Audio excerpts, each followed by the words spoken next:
Hello viewers, I am Maithili. Today we are going to see 11 CBSE Maths Trigonometric Function Exercise 3.2 third sum. Let's see the question. Find the values of other 5 trigonometric functions. So we need to find the other 5 trigonometric functions. They have given 1.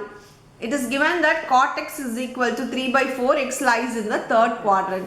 So let me draw the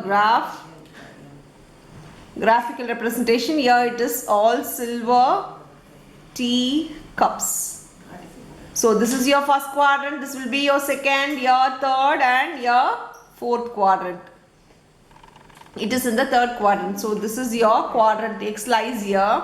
We know that your tan and as it is t, tan and cot will be positive, the rest trigonometric functions will be negative. It is given that cot x is equal to 3 by 4.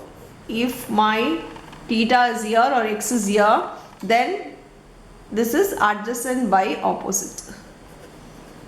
So adjacent is 3 and opposite is 4. According to the Pythagorean triplet, this will be 5. If you don't know to find the Pythagorean triplet, just do the square plus the square. That is hypotenuse square is equal to other two squares. So 3 3s are 9 plus 4 4s are 16. It will be 25 and hypotenuse square is 25, so hypotenuse will be root 25, that is 5.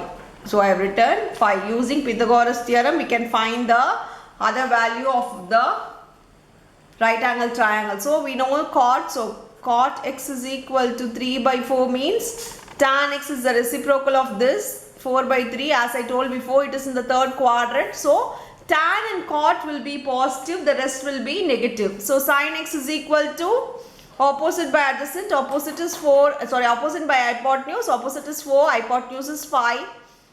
The reciprocal of sin is cosecant x, it will be 5 by 4 and will have a negative sign because of the third quadrant. Now we'll go to cos x is equal to adjacent by hypotenuse minus sine. Cos reciprocal is secant x.